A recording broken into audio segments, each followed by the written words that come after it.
నమస్కారం సిటీ వార్తలకు స్వాగతం. కార్పొరేషన్ పరిధిలో ప్రజలకు మౌలిక వసతులు కల్పించేందుకు చర్యలు చేపట్టినట్లు కమిషనర్ పులి శ్రీనివాసులు తెలిపారు. కేంద్ర సహాయ మంత్రి పెమ్మసాని చంద్రశేఖర్ నిర్వహించిన సమీక్షలో పలు అంశాలపై చర్చించామని చెప్పారు. ప్లాస్టిక్ వినియోగాన్ని తగ్గించేలా ప్రజలకు అవగాహన కల్పించడంతో పాటు ప్రభుత్వ నిబంధనలకు వ్యతిరేకంగా ఉన్న ప్లాస్టిక్ కవర్లను సీజ్ చేసి వ్యాపారులకు పెనాల్టీ విధించడం కూడా జరుగుతుందని స్పష్టం చేశారు. దీనిలో ప్రధానంగా శానిటేషన్ అనేది నగరపాలక సంస్థ పరిధిలో ఇంప్రూవ్మెంట్ కావాల్సినటువంటి డిస్కషన్స్ చేశాము.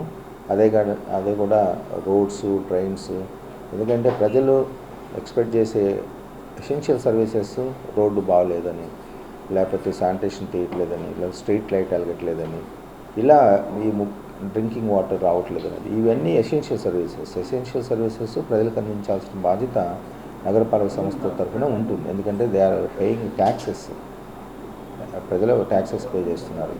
కాబట్టి ఈ విధమైనటువంటి ల్యాప్సెస్ ఎక్కడన్నా ఉంటే కరెక్ట్ చేసుకొని రాబోయే రోజుల్లో క్వాలిటేటివ్ సర్వీసెస్ ఇవ్వడానికి మేమంతా కూడా ప్రణాళికబద్ధంగా ప్లానింగ్ చేసుకుంటున్నాము. దీనిలో భాగంగా ప్లాస్టిక్ నిషేధం అనేది చాలా ఇంపార్టెంట్ టాస్క్. ఈ ప్లాస్టిక్ విషయంలో కూడా మేము త్వరలోనే కొన్ని గైడ్లైన్స్ ఇష్యూ చేసి దీని ప్లాస్టిక్ని కూడా వీలైనంత మినిమైజ్ చేసుకొని ఈ నగరపాలక సంస్థల్లో, ఎందుకంటే ప్లాస్టిక్ వలన అంటే గవర్నమెంట్ పర్మిట్ చేసేటటువంటి ఆ రేషియో ఏదైతే ఉందో అది మెయింటైన్ చేసుకోవచ్చు, అది అలౌబుల్. బట్ బిలో ఉన్నటువంటి కేటగిరీస్ అన్నీ కూడా బ్యాన్ చేస్తున్నారు ఆల్రెడీ. గుంటూరు నగరపాలక సంస్థ పరిధిలో గత కొద్ది రోజులుగా జీఎంసీ అధికారులు రోడ్ల విస్తరణ పనులు చేస్తున్నారు. దానిలో భాగంగా ఈరోజు జీజీహెచ్ ఎదుట ఉన్న బడ్డీ కొట్లు, టిఫిన్ బళ్లను తొలగించారు. టౌన్ ప్లానింగ్ అధికారులకు చిరు వ్యాపారుల మధ్య వివాదం చోటు చేసుకుంది. సిఐటియు నేత కోటా మాల్యాద్రి, చిరు వ్యాపారుల సంఘం అధ్యక్షుడు నరసింహారావు మీడియాతో మాట్లాడారు.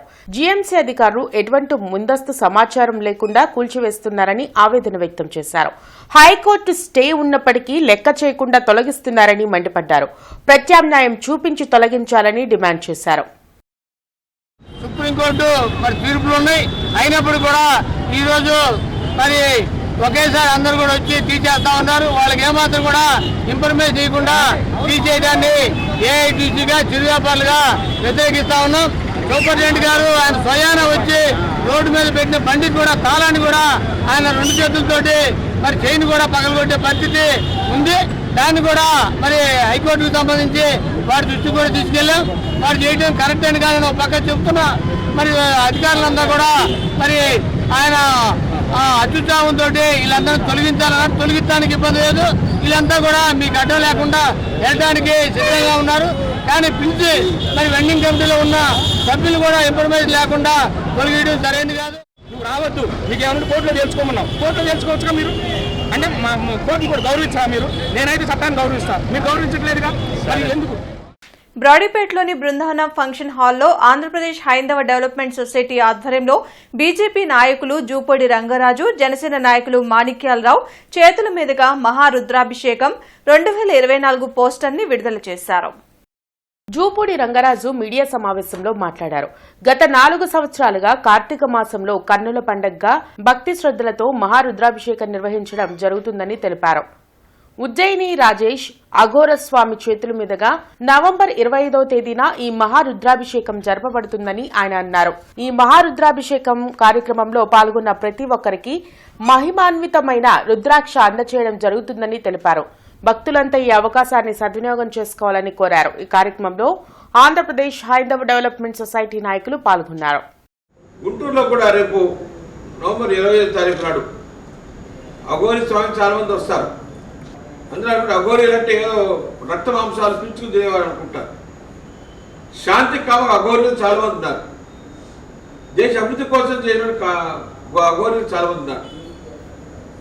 ధర్మాన్ని కాపాడే అఘోరీలు ఉన్నారు. అలాంటి కోవలో చెందినటువంటి వారు రాజేష్ అఘోరీజీ, వారి ద్వారా రేపు 25వ తారీఖు నాడు వచ్చే నెల రుద్రాభిషేకం జరుగుతుంది గుంటూరు పట్టణంలో. దీనికి గుంటూరు పట్టణంలో ఉండేటువంటి ధార్మికమైనటువంటి వాళ్ళందరూ కూడా ఆధ్యాత్మిక పరులు, దాంతోపాటు ఎవరెవరైతే శివుడి యొక్క రుద్రాక్ష కావాలి అభిషేకంలో పాలు పంచుకోవాలనుకుంటారో ప్రజలకు దీనికి ఆహ్వానం పలుకుతున్నాం. ఇందులో రాజకీయాలకు సంబంధం లేదు. అసలు రాజకీయాలకు కేంద్రంగా చేసినటువంటి కార్యక్రమంలో గుంటూరు నగర ప్రజలందరూ కూడా పాల్గొనాలని మాకు అభ్యర్థన. రేరా యాక్ట్పై ప్రజలు తప్పనిసరిగా అవగాహన పెంచుకోవాలని కమిషనర్ పులి శ్రీనివాసులు సూచించారు. వినియోగదారుల ఫోరం రూపొందించిన అవగాహన పోస్టర్ను సీసీఐ జాతీయ ఉపాధ్యక్షులు చెదలవాడ హరిబాబు ఇతర సభ్యులతో కలిసి కమిషనర్ ఆవిష్కరించారు. వినియోగదారులు తమ హక్కులను తెలుసుకోవాలని, ఇబ్బంది కలిగినప్పుడు చట్టపరంగా పరిహారం పొందే అవకాశం ఉందని పులి శ్రీనివాసులు తెలిపారు. కొత్తపేట శ్రీ చిన్న మహాలక్ష్మమ్మ శ్రీ సీతారాముల దేవాలయంలో శ్రీదేవి శరన్నవరాత్రి ఉత్సవాలు 3 రోజులుగా కొనసాగుతున్నాయి. 3వ రోజు అన్నపూర్ణాదేవి రూపంలో భక్తులకు అమ్మవారు దర్శనమిచ్చారు. అమ్మవారికి విశేష అలంకారాలతో ప్రత్యేక పూజలు నిర్వహిస్తున్నామని ఆలయ కమిటీ సభ్యులు తెలిపారు. వందలాది మంది మహిళలు భక్తి శ్రద్దలతో అమ్మవారికి కుంకుమార్చనలు చేశారు.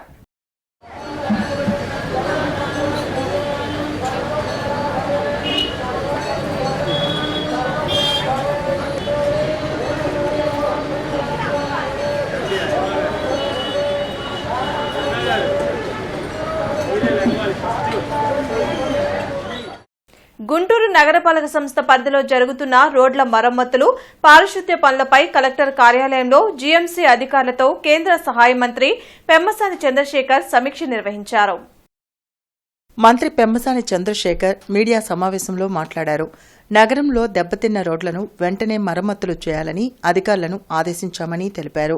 పారిశుద్ధ్య పనులకు అవసరమైన ట్రాక్టర్లను అద్దెకు తీసుకుని పనులు పూర్తి చేస్తామని తెలిపారు. రానున్న 45 రోజుల్లో గుంటూరు నగరాన్ని పారిశుద్ధ్య రహితంగా తయారు చేస్తామని మంత్రి తెలిపారు. గుంటూరు నగరాభివృద్ధికి అవసరమైన అన్ని అనుమతులు ఇస్తామని కలెక్టర్ నాగలక్ష్మి అన్నారు. నగరంలో సుమారు 30,000 ఊరకుక్కలు ప్రజలను ఇబ్బందులు పెడుతున్నాయని అన్నారు. వాటిని నియంత్రణ చేసేందుకు ఆపరేషన్లు చేయిస్తామని కమిషనర్ పులి శ్రీనివాసులు తెలిపారు. ఈ కార్యక్రమంలో ఎమ్మెల్యేలు బోర్ల రామాంజనేయులు, నసీర్ అహ్మద్ పాల్గొన్నారు.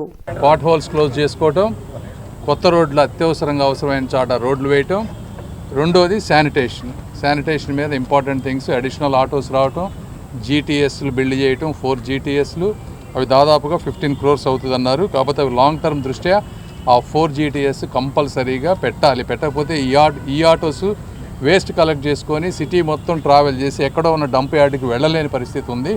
మనకున్నవి 200 ఈ ఆటోస్ మాత్రమే ఉన్నాయి. ఇవి ఎక్కడికొక్కడికి ఒక చోట గార్బేజ్ ట్రాన్స్ఫర్ స్టేషన్స్కి తీసుకెళ్ళాలి. ఒక 4 బిల్డ్ చేస్తేనే లాంగ్ టర్మ్లో మనకి శానిటేషన్ ఇష్యూ అనేది పోతుంది. కాబట్టి అది ఎట్టి పరిస్థితుల్లో బిల్డ్ చేయాలి. దీనికి ప్రజలు కూడా సహకరించాలి. మేము కూర్చొని మాట్లాడతాం వాటి మీద ఏమన్నా అపోహలు ఉంటే. ఇవాళ కలెక్టరేట్లో గుంటూరు నగరపాలక సంస్థలో ఇప్పుడు ముఖ్యంగా ఇమ్మీడియట్గా ఉన్న ఇష్యూస్ శానిటేషన్ ప్లస్ మనకి పాట్ హోల్స్ మీద డీటెయిల్డ్గా మనకి డిస్కషన్ జరిగింది. సార్ కానీ మనకున్న స్థానిక ఎమ్మెల్యేస్ అందరూ కూడా ప్రాబ్లమ్స్ ఎస్పెషలీ ఫీల్డ్లో ప్రజలు ఫేస్ చేసే ప్రాబ్లమ్స్ని మీటింగ్లో డిస్కస్ చేయడం జరిగింది. సో దీంట్లో మనము ఆల్రెడీ సార్ చెప్పినట్టు కొన్ని డెసిషన్స్ పాట్ హోల్స్ సంబంధించి అయితే 22 అక్టోబర్ లోపు పాట్ హోల్స్ అన్నీ కంప్లీట్ చేసి దాని తర్వాత న్యూ రోడ్స్ ఎక్కడైతే నీడ్ బేసిస్లో ఐడెంటిఫై చేసి శాంక్షన్స్ ఇచ్చి టేకప్ చేయడానికి కూడా ఇక్కడ డిస్కషన్ అనేది జరిగింది. ఇదే రాబోయే రోజుల్లో ఎట్టి పరిస్థితుల్లో కూడా శానిటేషన్ పరంగా తీసుకునేటటువంటి చర్యల వల్ల జీఎంసీ నుంచి చొరవ తీసుకొని అన్ని రకాలుగా శానిటేషన్ ఇంప్రూవ్మెంట్ చేయడానికి కావాల్సిన ఏర్పాట్లు చేస్తూ తర్వాత టైం టు టైము గౌరవ ప్రజాప్రతినిధులు, తర్వాత యూనియన్ మినిస్టర్ గారు, మేడం గారు, తర్వాత రకరకాల స్టేక్ హోల్డర్స్ ఉన్నారు, వాళ్ళందరి సలహాలు సూచనలు తీసుకొని ముందుకెళ్ళడం జరుగుతుంది.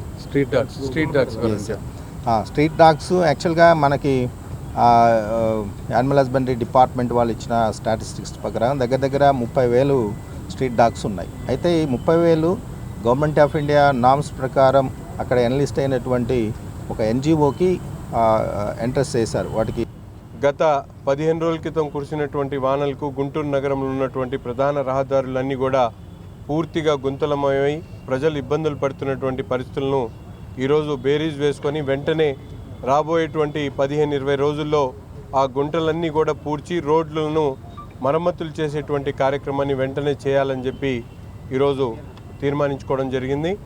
రెండో ముఖ్యమైనటువంటి విషయం, గుంటూరు నగరంలో ఉన్నటువంటి శానిటేషన్ ప్రాబ్లంని పూర్తిగా రూపుమాపేటువంటి విధంగా అవసరమైనటువంటి కార్యక్రమాలు, వాటికి అవసరమైనటువంటి వెహికల్స్తో పాటు ఈ ఆటోస్ ఏదైతే గత ప్రభుత్వం నిర్లక్ష్యం వల్ల పూర్తిగా పక్కన పడిపోయినటువంటి ఈ ఆటోస్ని వెంటనే మరమ్మతులు చేయాలని చెప్పి ఆదేశించడం జరిగింది. అవి కూడా దాదాపు నవంబర్ 1వ తారీఖు కల్లా ఒక 100 ఆటోస్ ఆన్ రోడ్ వచ్చాయి. గతంలో 100 పనిచేస్తూ ఉన్నాయి, ఇంకో 100 ఆటోస్ కూడా యాడ్ అయ్యేటువంటి పరిస్థితి ఉంది. ఏవైనా ఈ ఆటోస్ కమిషనర్ గారు చొరవ తీసుకొని ఒక 100 ఆటోల్ని రిపేర్లోకి ఆన్ రోడ్ తీసుకురావడానికి ప్రయత్నాలు చేస్తున్నారు. ఇంకా వీలైతే ఇంకొక 100 ఆటోస్ కూడా కొనుక్కోవడానికి అవకాశాలు కూడా కల్పిస్తున్నాము. సో మా కేంద్ర మంత్రి చొరవతో 24 కోట్ల రూపాయలు దీనికి రిలీజ్ చేయడం అనేటువంటిది కూడా జరిగింది.